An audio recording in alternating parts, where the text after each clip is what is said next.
Hello. In this video we're going to talk about testing a claim about a proportion. The first thing that we need to talk about is the notation. N is equal to our sample size. P hat is x divided by n, and it's our sample proportion. P is the population proportion, and Q is 1 minus P.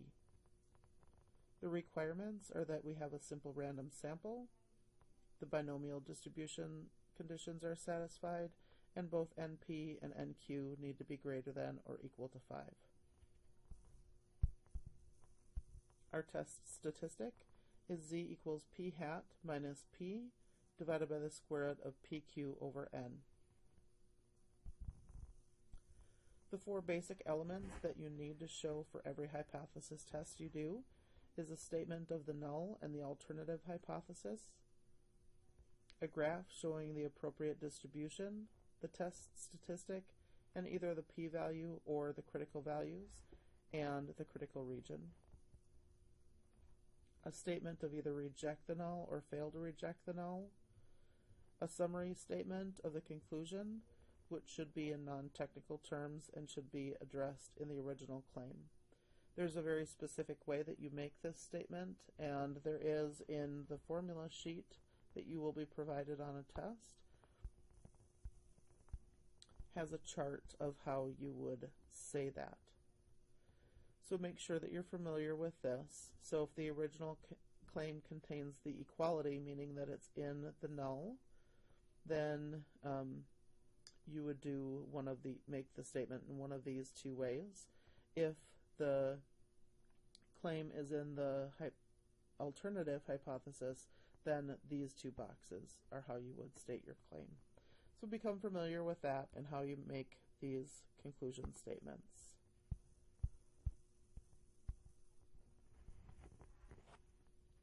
Example 1. Based on information from the National Cybersecurity Alliance, 93% of computer owners believe that they have antivirus programs installed on their computers.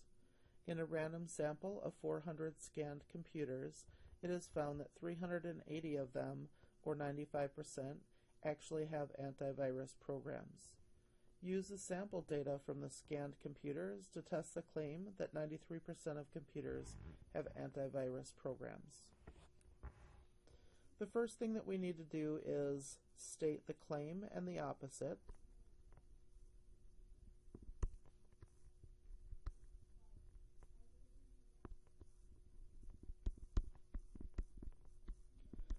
The claim is that 93% of computers have antivirus programs.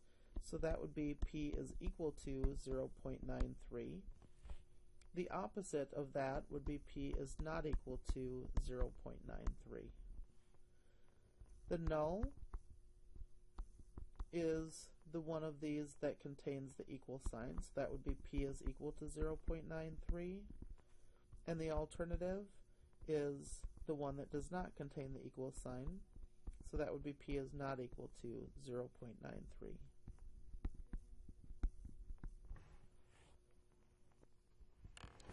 Next, we need the test statistic. That's z is equal to p hat minus p divided by the square root of pq over n. P hat is 0.95 minus p, which is 0.93, divided by the square root of p times q divided by n. That's 0.93. 1 minus 0.93 is 0.07, and then divided by n, which is 400. When you put this into your calculator, you take 0.95 minus 0.93, and then you divide by this square root, and make sure that you leave it all in your calculator. Do the rounding at the very end. When you plug this into your calculator, you should get 1.57.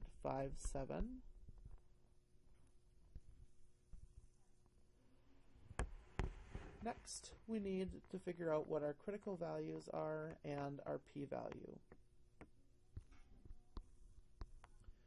The critical value is based off of our alpha level. This one did not state what significance level to use for your test. 0.05 is the most common, so if it does not state what significance level to use the 0.05 significance level. So in order to figure out our critical values, we need to use our normal table and our alpha level. This is a two-tailed test, so this alpha will get split between the two tails.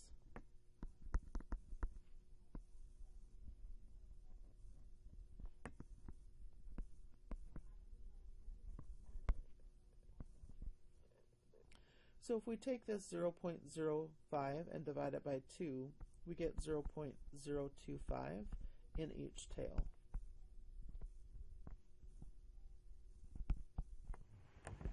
So 0.025 is the value that we need to look up in our normal table.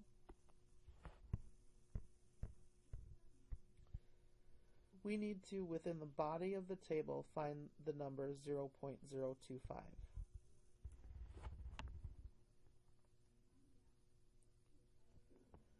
So here is 0.025, and now we need to go out to the left to get the first two numbers, so negative 1.9, and then we go up to the top to get the second decimal place, 6.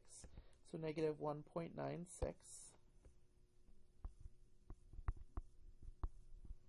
and also positive 1.96 because this is a two-tailed test. And remember, the normal distribution is symmetric, and so it's just going to be plus or minus 1.96 for our critical value. The other thing that we need is our p-value. The p-value is based off of our test statistic. So z is equal to 1.57. And this is a two-tailed test, so we're going to find the area that we need based off of this test statistic, and we're going to multiply it by 2 to get our p-value. Remember, this p-value is, because this is positive, this is the area to the right of this number.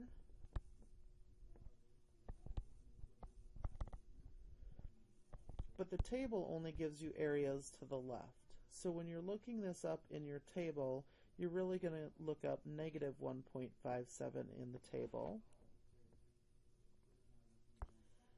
So negative 1.5, and then 0, 1, 2, 3, 4, 5, 6, 7. So here is that number, 0.0582.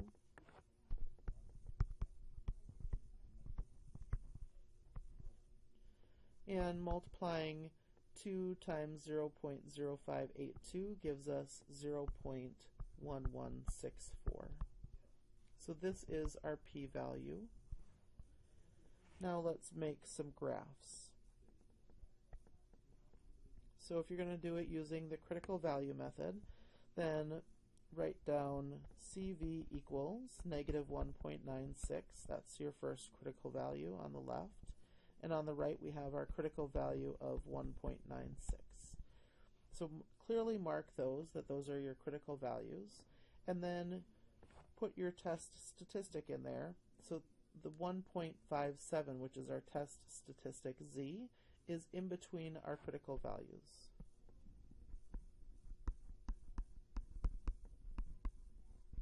So clearly mark that. And because our test statistic is between our two critical values, that tells me that we're going to fail to reject the null.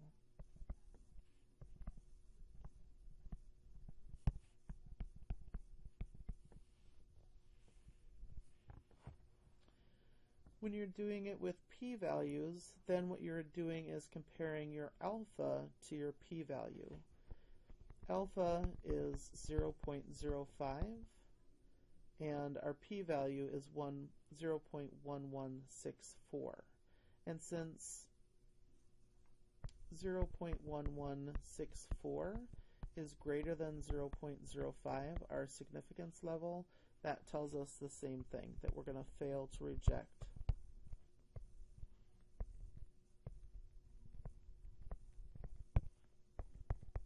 our null hypothesis h sub 0.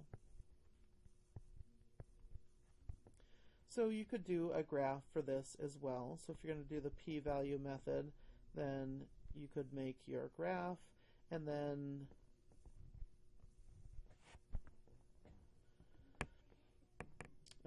put a line down for your critical region.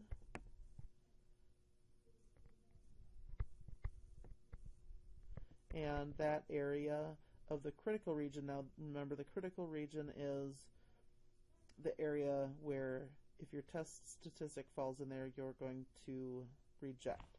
So that's basically from this critical value on out. So your critical region area would be, in this tail, would be half of your alpha level, so 0.025. And here's critical region area 0.025 here. And then your test statistic is 1.57, and the area to the right of that is 0.0582, which is bigger than 0.025.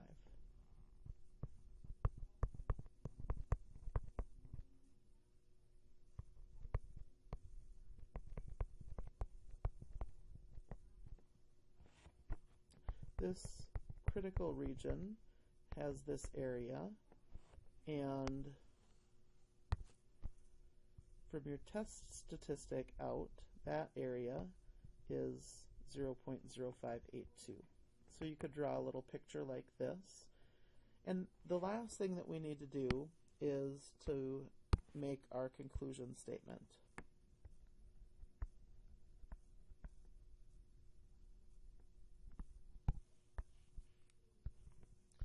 So back up here, our claim is in the null.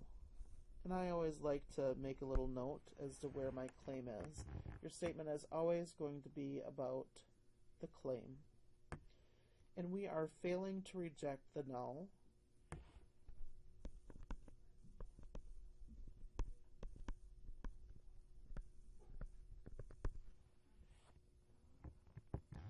And so this tells us that there is not sufficient evidence for us to reject the claim.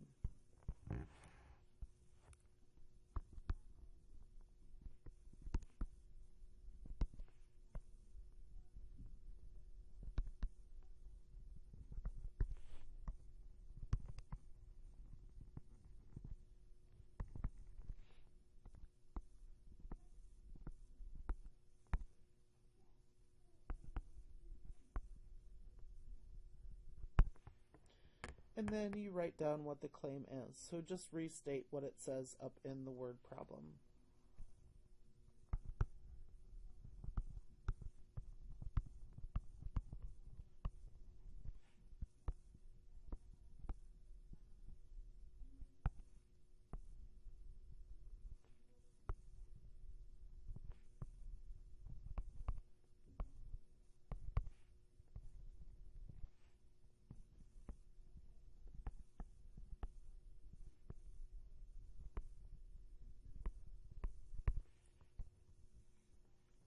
So our conclusion is that there is not sufficient evidence to reject the claim that 93% of computer users have antivirus software programs.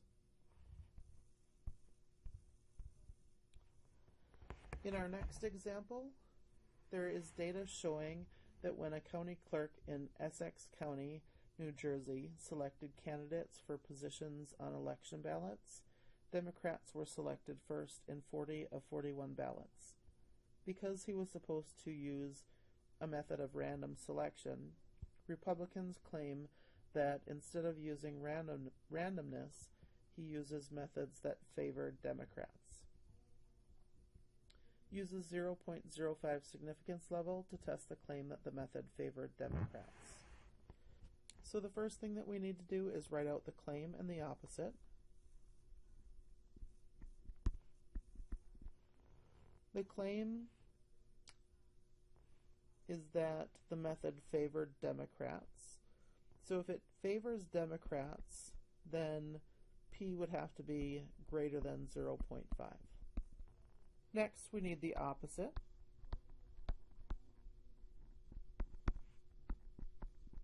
The opposite of greater than is less than or equal to.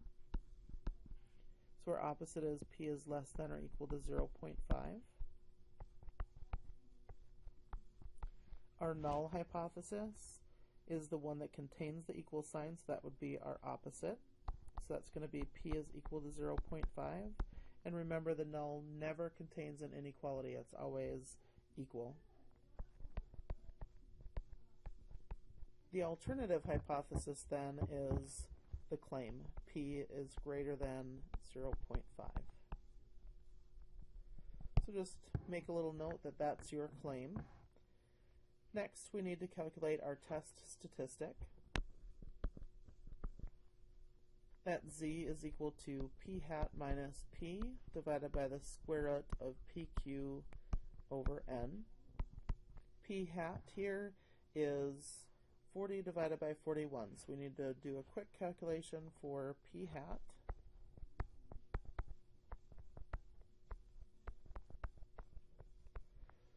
(40 divided by 41 is 0.9756.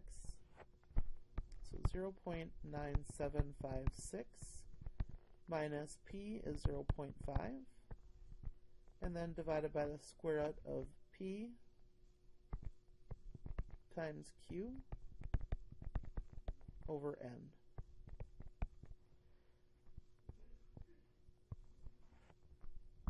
When you plug this into your calculator, you should get 6.09.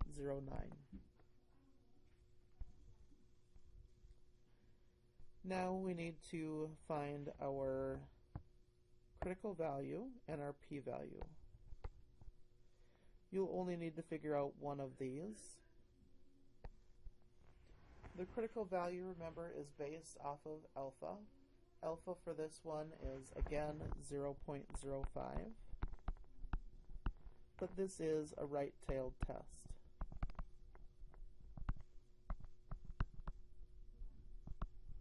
So the entire 0.05 is in the right tail.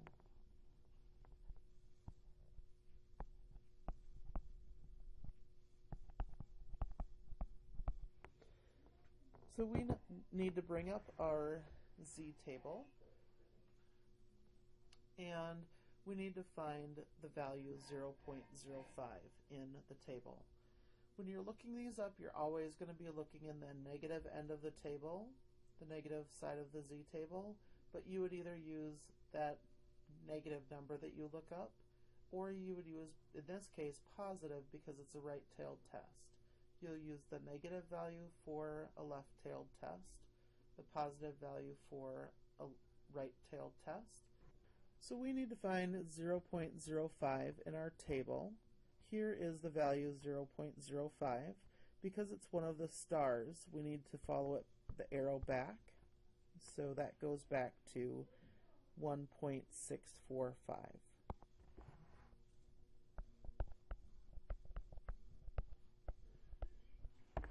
So our critical value here is 1.645. Our test statistic was 6.09.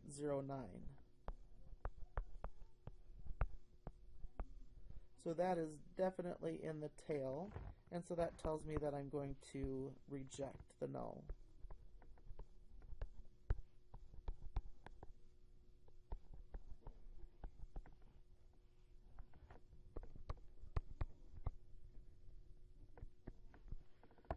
Now to find the p-value, again, you only need to do one of these two ways. You do not need to do them both. I'm just going to show you both because some people will do it one way and other people would like to do it the other way.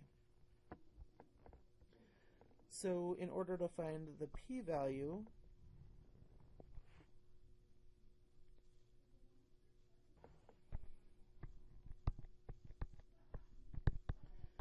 our test statistic was 6.09, so we need to look that up in our table, but again, the table gives you areas to the left, and if you look up 6.09, positive 6.09 in your table, you're going to get a really big number.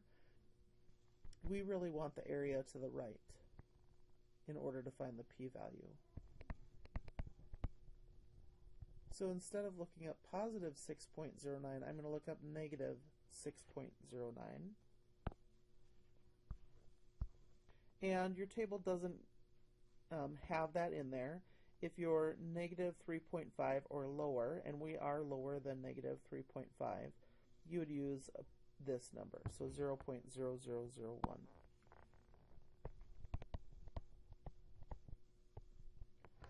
So that would be the p-value if you use your table.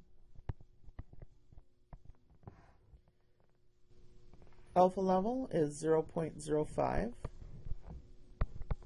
So this is our critical region. Area equals 0.05.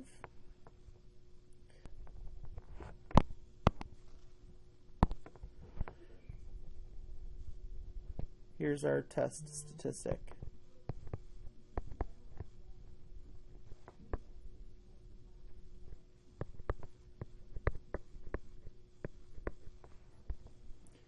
This gives us the same conclusion that we got before. We would reject our null.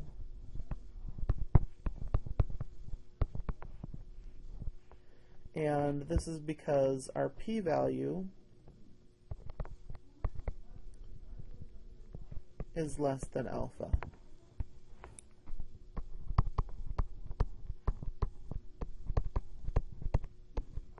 So small p-values, you reject your null. Large p-values, you fail to reject your null. So then the last part of this is to draw our conclusion.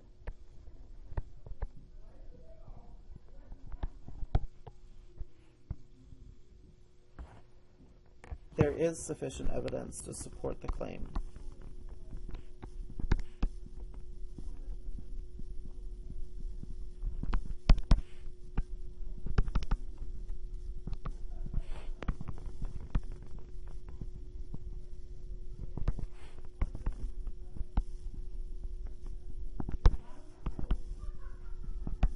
And then just restate the claim, and the claim is that the method favored Democrats.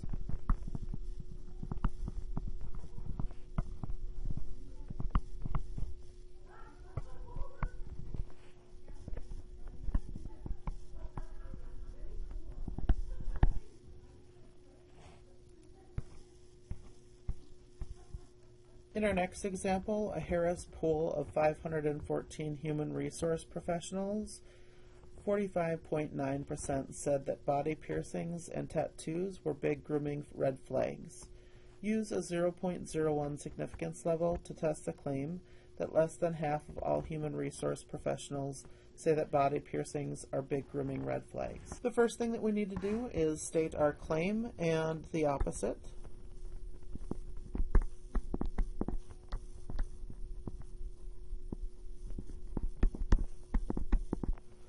The claim is that less than half. So p is less than 0.5. The opposite of less than would be p is greater than or equal to 0.5. The null is the one that contains the equal sign, so p is equal to 0.5. And then the alternative is the one that doesn't have an equal sign in it. So that would be p is less than 0.5. And the claim is in the alternative. Next, we need our test statistic. Z is equal to p hat minus p divided by the square root of pq over n. P hat it's given to us as a percentage, so convert that to a decimal, 0.459, minus p, which is 0.5, and then divided by the square root of p, which is 0.5, times q, which is also 0.5, divided by n, which was 514. So putting that into your calculator, you should get negative 1.86.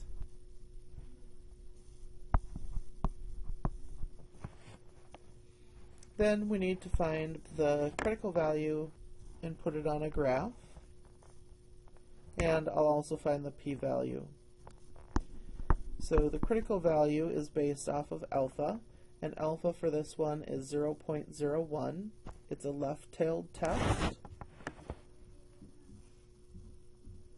So pull up your table and find 0.01 in the body of the table. So 0.01 is closest to this value right here of 0.0099. And so that is negative 2.33.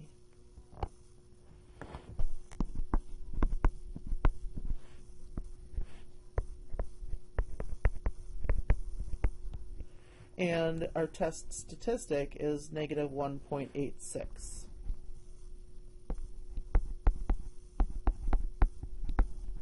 And so we can see that our test statistic is not in the tail, so we're going to fail to reject.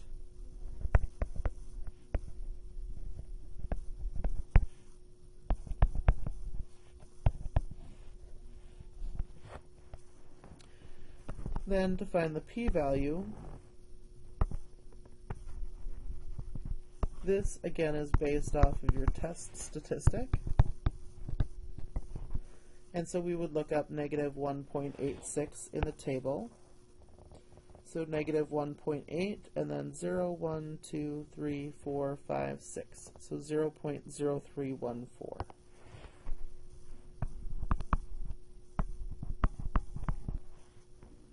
Is your p-value.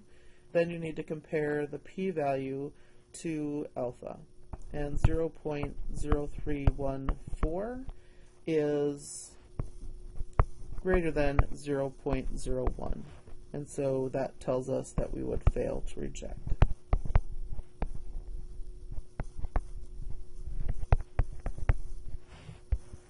Again, doing that on a graph, you would say critical region area, and that's 0.01, and then you would put on your p-value area.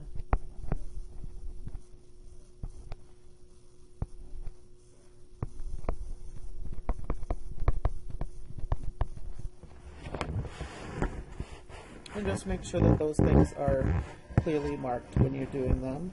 The last thing that we need to do then is draw up our conclusion.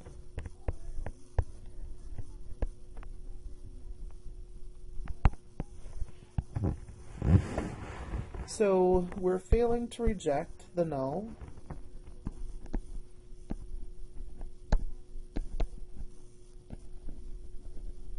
Basically that means that I'm accepting the null.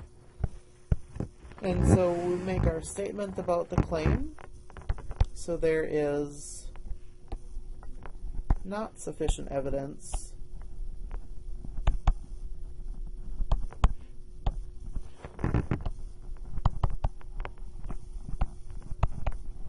to support the claim.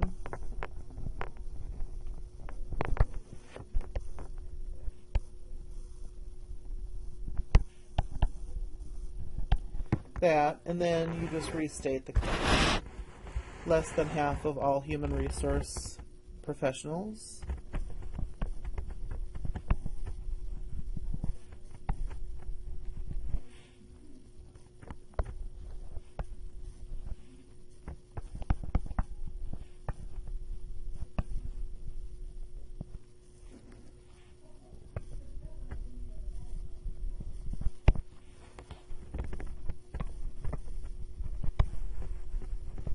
say that body piercings are big grooming red flags.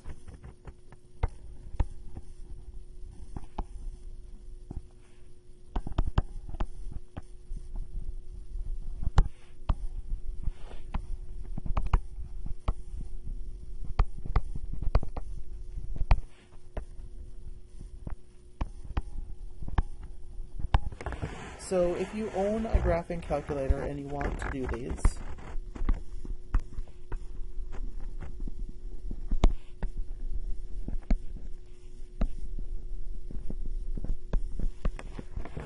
Then for sure on the TI-84, which is what I have, you would push stat, tests, and then it's one prop Z test. You will need to give it its piece of 0 in the calculator, so that is whatever is in your null. So for our first example, it was 0.93. And then you need to provide x, and you need to provide n. X for our first example was 380, and n was 400. And then you also need to give it the alternative. So it's prop, and then you would want to make sure that not equal to piece of 0 is selected. So that is how you would do that on your calculators. The numbers that you get from your calculators are a little bit different than the numbers that you get if you do it using the table, so don't be worried about that. If you're a calculator person, then you want to just listen up for a little bit, and I'll give you the numbers that you would get from your calculator for each of these examples. So let's just go back up to example 1. If you use your calculator, you will get the same value for the test statistic that we got here, 1.57. For the p-value, you would get 0.1169 instead of 64. So if you wanted to use a graphing calculator, that's what you would get for your p-value. So that's the only difference there. In example 2, instead of a p-value of 0.001 like we got here, the p-value for a calculator would be 5.64, and it goes on for a long time, e negative 10. So this is really, really small, right? This e negative 10 means move your decimal point 9 or 10 places to the left. So 0 point and then 9 zeros. 564. Okay, so that's the only difference in example 2 if you use your calculator. And then in this last example, the p-value that you would get, well, actually your test statistic turns out a little bit different. From your calculator, you would get negative 1.85 instead of negative 1.86. You have to tell it what x is equal to if you're going to do it on your calculator. And x is, you just take this percentage times the n value. So it would be 0.459 times 514.